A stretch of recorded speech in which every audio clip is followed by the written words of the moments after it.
book lovers. I'm Ashley, And I'm Kendall, and welcome to Bound by Fantasy. a channel all about books and bookish things. Today we're going to talk about A Court of Frost and Starlight. So this is the novella for the ACOTAR series. It probably is honestly my least favorite of the books, just because it's kind of like do. But it is really good to read around Christmas. I think you agree, like Yeah. that. Reading it now was definitely better. I did not. It was nowhere near Christmas, so I feel like I was like just trying to go through it. But we're going to talk about this today. Overall, because I'll talk about what I rated it, but what would you have rated this out of five? I think I gave this one a 4 because I do rate them on Goodreads usually. The rest of them I've been rating 5s. So it was like a little bit less, but I do think like the timing of the year definitely helped because yeah, we're like getting ready for Christmas. And I also just had plowed through like the first three. So I feel like I just kind of needed a little like light break. So that was actually kind of nice. So yeah, I think like if you read it at a completely different part of the year, I could totally see that for sure. Yeah, What I about you? definitely agree. I gave it just under a four. I did, I think, a 3.75. I might have Okay. left it as four on Goodreads, but I always fluctuate when I think about back on the books. So it wasn't bad to me. My biggest pet peeve was the switching between the characters, and I already talked to you about that. Yeah. I like different character point of views, but sometimes when there gets to be too many characters, I struggle a little bit. So Throne of Glass is the next like big series that I would suggest you read in this world. They all tie together, and that happens in one of the books, and it was hard for me to get through it. I love them. Granted, I think I would rate this that series probably above Actar, but Nectar isn't done yet, so I need to take a little breath on that one. But there was a lot of switching in that one too. So that's the only reason it really got lower. And I guess it leads into the next book. And the next book, when you read it, I'll talk about how that made me feel. It's definitely the controversial book, and it made me feel a certain way. So we'll see how you feel about that. Um, Yeah, but I will say like because I know that it's going to switch characters for the next book, like I'm not looking forward to it as much. And so I have like taken a little break and I'm reading Fourth Ring right now and I'm like I'm kind of enjoying that little break and I will go back to it and I'll finish that one, but I didn't think the timing worked out okay where I was like, yeah, I could take a little breather from it. And this one I don't know that it made me like really anticipating the next one either, if that makes sense. yes, So yes. like, I Um, don't know about that. I guess like I think that's why this was hard for me. I knew what was coming. I knew who the next book was about, and I didn't want to let go of like the characters we fall in love with so immensely through those first three books. And I knew this was kind of like the start of letting go. And I was like, I don't want to like keep them Yeah, forever. Um, that makes sense. but anyways, let's get to the nitty-gritty. Is that this book goes around their winter solstice, right? So winter Mhm. solstice is Feyre's birthday. It's kind of like their Christmas, and they exchange presents, and they talk about kind of what's currently going on after everything stopped in the last book. So they're kind of trying to get back in the swing of things. They created this beautiful townhome by the river, right? And other people don't even call it a Mhm. townhome because it's basically like a castle by the river, is how they describe it. And it's talking about how they're struggling a little bit with the camp, the Iranian camp, right? It's still not letting people or women train. That they I don't think it's right. And it's all sorts of kind of unhappiness up there. And especially Right. because they're really unhappy about people who died in the battle, right? So they have some resentment, and they're kind of worried about like people being resentful up there and kind of an uprising. What did you think about that part in this book? I think that made sense. And like we did get to see the aftermath like in the towns and like how it affected people and how they were grieving for their loved ones that they lost too. And I think that like I kind of like I don't want to say liked it because it was like sad, right? But I feel like often that doesn't happen. Like you just go from like a war and then you just jump into like the next thing and they sort of like forget about what happened during that. And so I think it Right. was kind of nice to like recognize that there was this huge war and that, they had like tons of people didn't make it, right? They didn't make it back. And that, Cassian almost didn't make it back, so that Reese almost didn't make it back, right? So I think that that was kind of nice to like take a moment and sort of recognize what had happened and that everyone was sort of grieving and like having trouble dealing with what had happened. What Right. about And I you? think I agree. I think this book is mainly about recovering. Okay, Yes. so Cassian, even though he like portrays this big tough guy, he definitely is recovering from what happened Hmm. because he almost died. Like there's no ands or buts about it.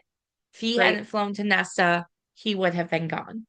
And even then, he was almost killed by the High King of Highburn when they went Right. after him.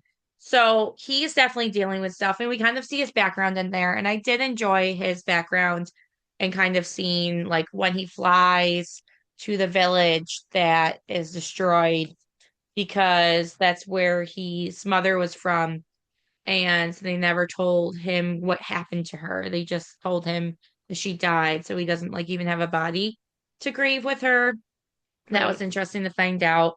Feyre is obviously grieving. There's chapters in this book where she's walking through the city, right? She's walking through Valaris and she's asked to join like a painting group, right? So she Hmm. sees a studio where they're painting, and the woman that's running it was one of the women that saw her defending the rainbow when Hybern Right. attacked. So she made that solidify like that she was really important to them and she wants her to join, and Feyre is just not there yet. So it kind of Yeah. shows all these different dynamics of how they're dealing with everything. And then obviously the one that's super affected is Nesta.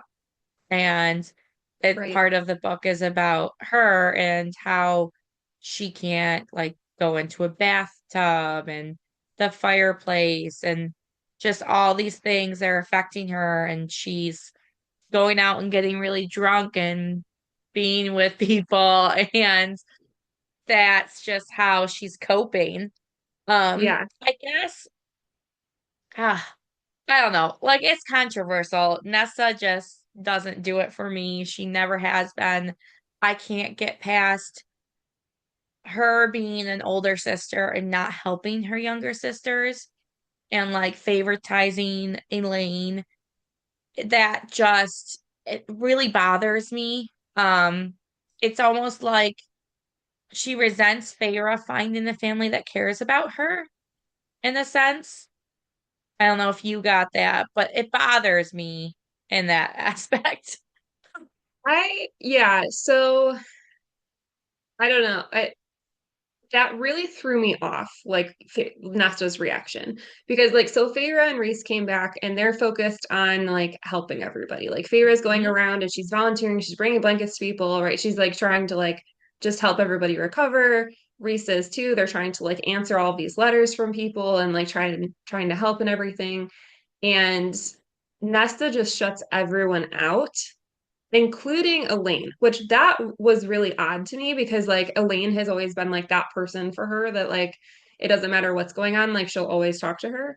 And like I also just feel like she sort of like abandoned Elaine when Elaine like also was going through a lot too. Like I feel like Elaine like recovered a little bit better, but Nesta for so long has been like standing up for and trying to like look out for Elaine, and then all of a sudden she just like isn't speaking to her either. So I thought that was really odd and just, I don't know, out of character for her. And then also just like, it seemed so weird to me that she like wouldn't speak to Cassian and that she was just drinking and, you know, being with people and, going out every night into these like terrible places and stuff. And like the fact that she, threw herself on top of Cassian to like try to save him at the end of the last book. And then now she won't even like speak to him. Like that just, I don't know. It didn't match for me. Like as far as, I don't know, it just didn't seem like in her character. I I don't know. I like Nesta like pretty well, except this book, like, yeah, I know I totally soured me on it. So I was like, what are we doing here? But like I said, like I don't know, it just didn't feel like it like made sense to me, like what was going on with her. I don't know. Right. Did it like make sense to you how she was reacting? I thought it was so odd, especially like how she was reacting to Cassian in particular. Um, I mean it made sense. I just personally don't like her. She is Sure. not my cup of tea. But it made sense for me because everyone deals with their trauma and their grief in a different way. And I think part of her trauma really is the fact that she was so harsh to her siblings and her father for like her whole life. And when it became super important, they were all there for her. And I feel like she finally sees that, like, I wasn't there for them in our time of need, but they were still there for me. So she's kind of regretful giving up those bonds. Well, and maybe she's Um, sort of pushing yep. them. Do you need to stop? No, you're good. Okay.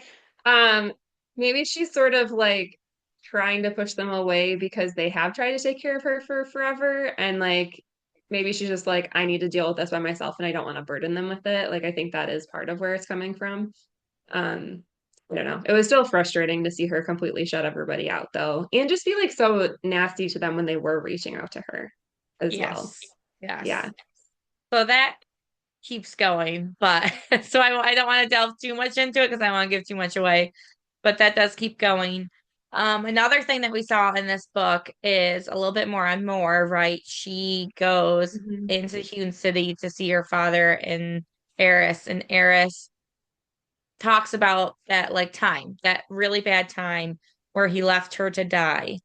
But then, like I told you before, I have my suspicions that there's something going on in that story. I just don't, something doesn't add up in my like in my brain. And especially during the scene, he talks about how he goes to her and he says, "You don't want to live in the Autumn Court, do you?" And he said that he could see it, that she didn't want to be with him, didn't want to live in the Autumn Court. And that's why he told his guards to leave her and not touch her, because if he touched her or his guards touched her in any way, he had to claim her and then she'd have to live with him. Right. So he made it seem like as he gave her an out, right? And it's just, I don't, there is something more in there. I really hope we get the rest of that story at some point because somebody's lying somewhere, Yep. like just it Yep. seems fishy. It seems Right. fishy. But Right. No, it seems like he like theoretically did the right thing, right? But then why is she so mad at him? And correct. yeah, why is there such bad blood there? I don't know. Yeah. There just seems to be something there that doesn't add up. Yeah. But we do find out that Eris's father from Autumn Court wants to go into the human lands, right? So there is that talk, and they kind of have to say, well, they're going to go through Tamlin's court. And right now, Tamlin's court is kind of torn apart. I mean, Feyre did her Yeah. job, right? And whatever was left was kind of torn apart when he was siding with King of Hybern because he was, but really wasn't. It's a little bit Right. confusing. I still don't know how much was a lie because I still feel like he was sided with Hybern, but then tried to fix it and was just too late at that point. Right. Um, so then Reese has to go there, right? Reese has to go to visit Cass to Tamlin. What did you feel about his visit to Tamlin? I was frustrated by it because I did feel bad for Tamlin, and I feel like I don't know. I just kind of feel like he's paid his penance, and like he did end up helping Feyre, and he helped really save her in the war, right? She wouldn't have been able to get away if not. And I don't know, I just feel like I appreciated that Lucian went there and went to go like try to help him and sort of like pick up the pieces a little bit, even though Lucian is not like officially living there, that he's like, Right. this is, his friend who he's been with for years and who helped him get out of his court, right? And so I appreciated that, that was happening. I felt like Reese, I don't know. I just felt like he was like kicking him when he was down. And I was a little frustrated with Reese because I was like, you have Feyre, right? Like you won, you got her, right? Like Right. Tamlin did help. Like, I don't know. I just really felt like he was kicking him when he was down. I And agree. clearly, like, I mean, everything, his whole house was torn apart, right? Like, his house was torn apart. Tamlin looked terrible. He wasn't even like, he had to like go and fight for his own food because he couldn't, nobody was there to like cook food for him or Right. like to help him even like find food. So he had to go like hunt down animals by himself. Like, he was kind of living like Feyre was before she came into this world, like where she had to, really fight for everything she had. Right. So I don't know. Yeah. How did you feel about that? I was really frustrated with Reese, and he's like, if Feyre had been here, she would have been even worse. And I'm like, that didn't make me feel good about Feyre either. And the fact Right. that she like had no sympathy whatsoever for Tamlin. So Right. So I did struggle with this, and this is something we're gonna definitely delve more into in the next book. Um, about my theory of why he kind of comes off this way. And I get both sides because how do you really truly ever forgive a person that one not only got your mom and your sister killed, but also like basically tortured the love of your life, right? So I do get Reese's side, but I also get like, come on, Tamlin has done enough. Like, cut him some slack at this point. And it definitely bothered me that he said Feyre would be that way because to me, Feyre has always been so selfless in all of these books. And even though she definitely didn't like him when she was trying to like burn down the court, I don't feel like she would kick someone when they're down. So that bothered me that like he said that, and I agree with you because that's not well, what and I would she ever want agreed from too, her. like when he got back, and I was like, really, Feyre? Right. Like if you saw him, like I was like, if you saw him like that, like I don't know if you would have reacted like that. I Correct. feel like she Correct. would have had more compassion than that. So, Correct. I mean, maybe not like gone and thrown herself at him or something, but tried to maybe like help a little. Like, and they also offered no help whatsoever. Like, Right. Reese kind of offered to have his like army go and like sort of like protect the wall because, Tamlin's like, what do you want me to do? Like, I don't have anybody, Right. what am I supposed to do? Just defend it all by myself?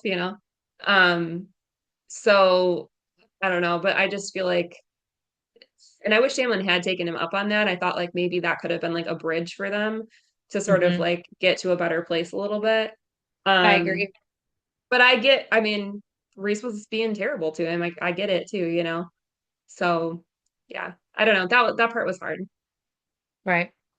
And I guess to go on that is that we find out he's not going to let them, right? He's like, okay, it's still my lands, like he'll deal with it.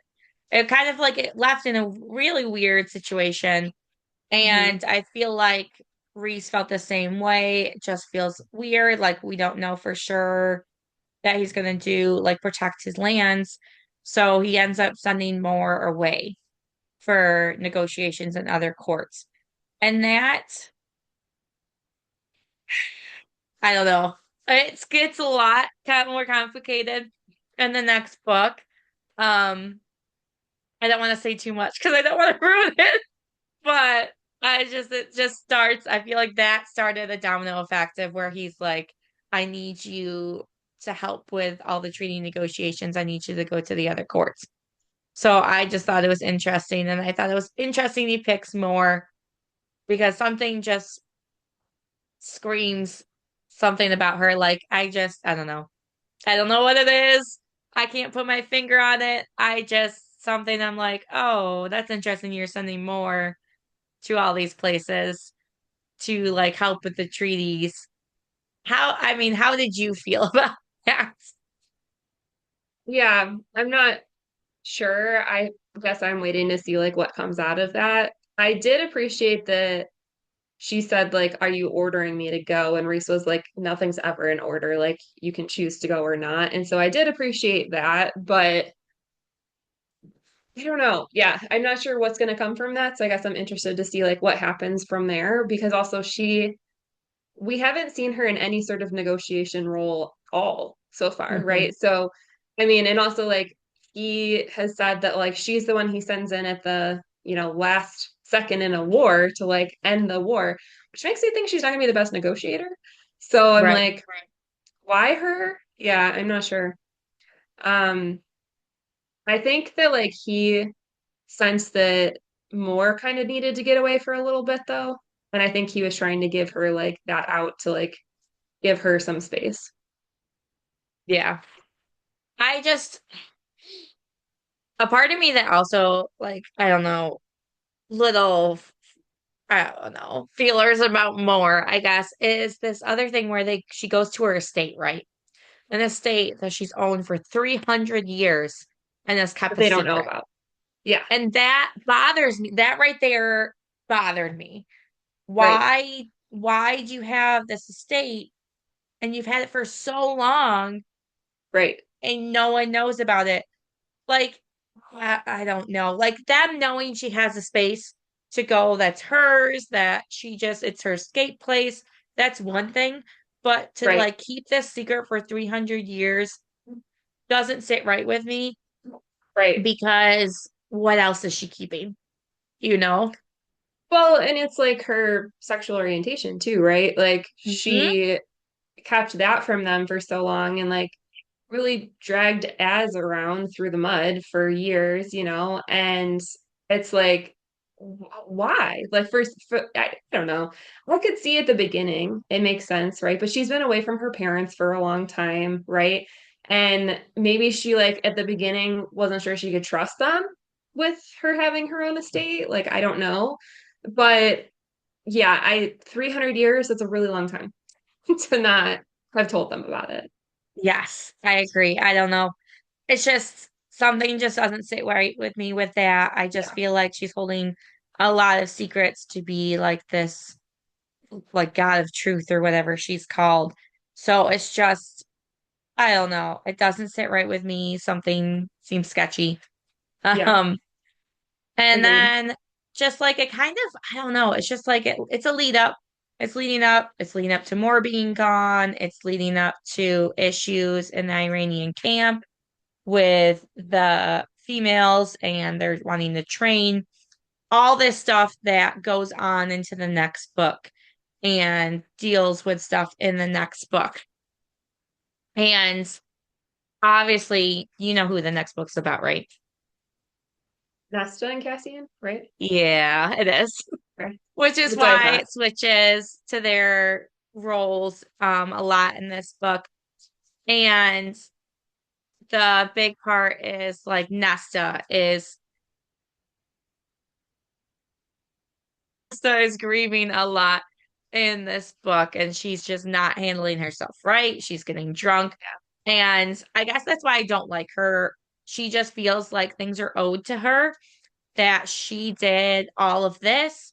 She was to help them. She got changed into a fae against her will. Like, I get it. But now she's just basically sleeping through all the fae males and drinking herself silly and living off of Reese and Feyre's dime, right? Yes.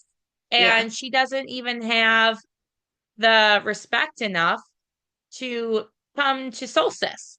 Like Feyre Right. has to bribe her with her rent check. Like if you don't come, I'm not paying your rent. So again, this is just kind of like a lead up book.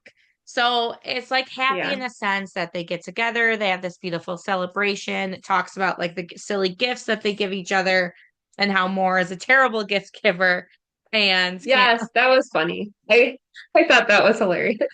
But they were and all can't just like joking about the terrible gifts they've gotten over the years and like they have entire like yes, drawers full of gifts. I thought that was awesome. terrible gift giver. And I always just thought that was super funny. Um, and but it still talks about like the issues that are still there after all of this. There's still unrest. The Iranians are pissed. Their Nasta is not coping well. Even Pharaoh's not coping well, though at the end, she does realize that she needs to start, right? she realized that she needs to heal herself. And she ends up starting to paint in that abandoned gallery, right? That she passes. Yes.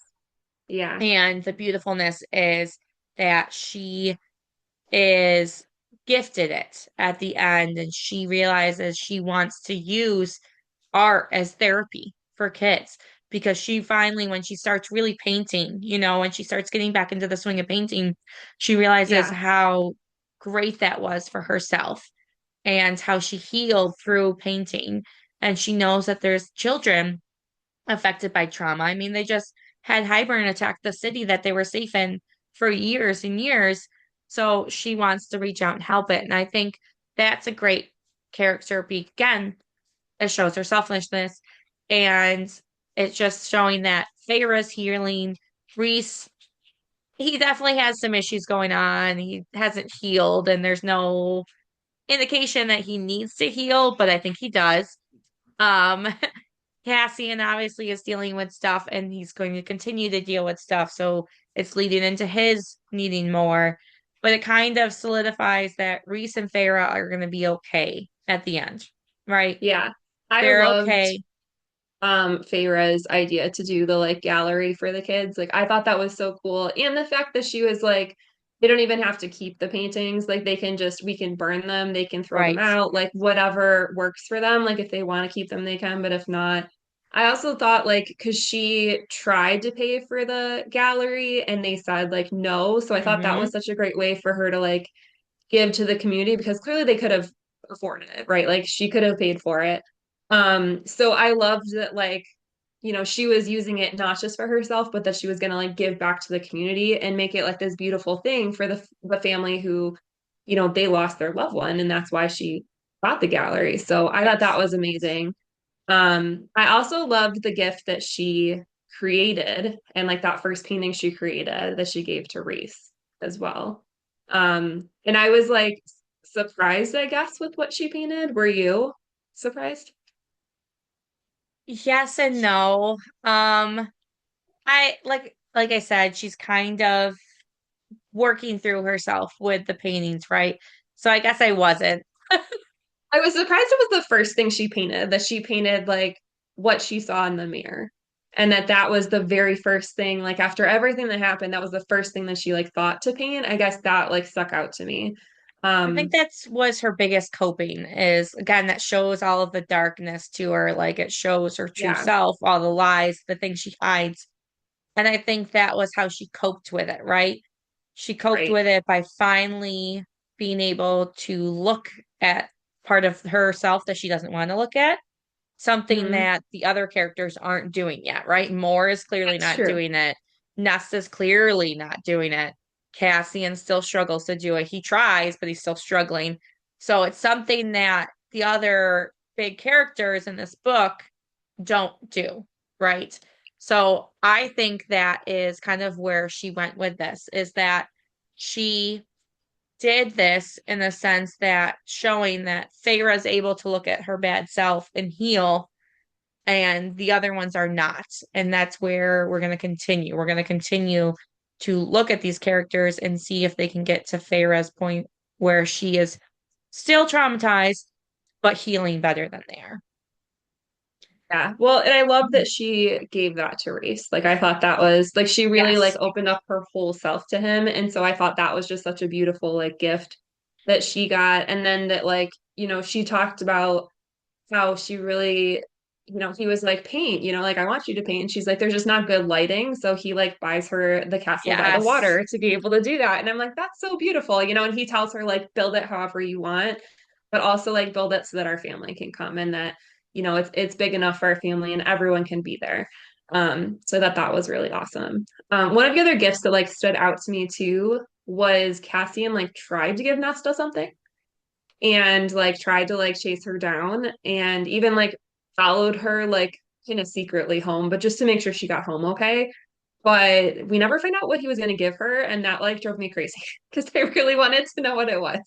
Yes. So I'm I curious do if we too. find out because he just I tosses think it, we and I'm do. like, go get it. What is it? Go get it. Yeah, so that was something that like I thought a lot of the presents were really cool, but that was one where I was like, I need to know what this is. So I don't know. I hope at some point we find out either in the next book or like later. So, to tie on that, I have homework for you. But before we get to the homework, I agree. And I think we do find out. I can't tell you for sure. It wasn't something that like stuck in my brain. So when I do my like recap, I'm gonna have to remember if we find out in the next book. But it definitely that's what I think this book is too. It's about healing, being together, celebrating the holidays, and kind of seeing who still needs to heal. And that's what leads into Yeah. this next book is that Nesta and Cassian and even more, they still need to heal, and that's where they're gonna go with this. Um, but you have homework, so I'm excited. I totally forgot about this until like 2 days ago, and I'm like, I'm just gonna tell her when we do our video. So everyone out there, I don't know if you know, but there is a bonus chapter from Well, Az's point of view. I love Az, and it's in this time frame. Okay, so oh, it's okay. around winter solstice, and I am super excited. So I will be sending you that link so you can read Okay. it because it sounds so funny, and I thought this was so true that the fandom loves Az, right? He doesn't say much in all the books. He's not like he's a character, but he's not like in your face character. But Right. everyone just secretly loves him. And this part, this little secret chapter and I'm like, yep, solidifies the deal. I'm it. Like, Az is all like, let's go. It is all about Az. So I'm excited to see how you feel about that. So actually, no, I lied. It is not this winter solstice. It might be the next one that comes up in the next book, after everything goes down. And that it's really good. It's really good. So actually, I might not have you read it yet. I might have you read it after a certain character gets introduced, or it's not going to make sense now that I really think about the very ending of his scene. So, but I will be giving you that homework when it comes up to that part of the book in the next series. I'm going to be like, okay, here we go. You're going to be reading this. Is it like a fan made chapter or it was written by Nope. Sarah J. Nope. It's Oh, from okay, Sarah cool. J. Maas. It is his legit point of view. It is during the winter solstice. It's not this one after I thought about what happens at the very end of his chapter. It is during the next winter solstice. Okay. So, which happens in the next book. And oh, it makes me love it so much more. So I'm excited for you to read it. There is actually two other chapters, like secret chapters that she released. One is about Reese, which that one is during this book. Okay. Um, and then there is one, I think it's Cassian. Um, I think that's the only one I didn't read is the Cassian one. And the Reese was okay. It was just like a typical Reese chapter from here. It wasn't anything Okay. live or die. But as this chapter has created a massive stir online, so I'm super interested in. I'm going to Wow. make sure I mark it when I want you to read it when you get to a certain point in the book because you're going to like it. You're going to like it and you're going to be All like, right, cool. wait, what? Mind blown. And we're going to talk about that theory. Well, that's something to look forward to. Awesome. Yes. So overall, I did think this was a refreshing book, and it is a really good lead into it. Because, like I said, it's fun. It's just a quick how we're healing, how is the world going after this massive battle, who basically still needs therapy. Um, because the two that need the therapy, Nesta and Cassian, and obviously they need to repair what's going on with them that's Right. why we're going to get the next book. And she's a big book. So be prepared. She is a big Yes. book. That was also why I was like, I don't mind taking a little break for a minute because that one's looking intimidating. Yes, she's a big book, but it is good. It's a fun time. There is a lot of controversy over this, and it's just basically because of who it's about.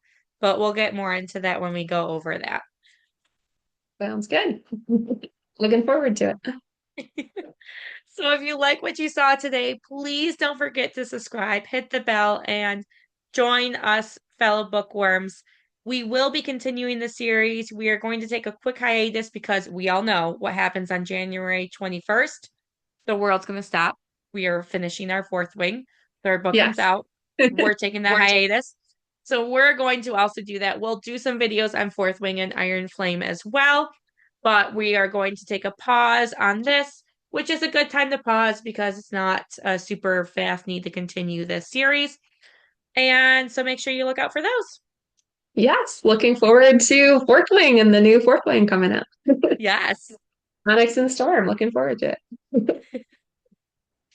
Perfect. Yeah, so please subscribe. Remember that here at Bound by Fantasy, the adventure never ends. See you next time. Bye, guys.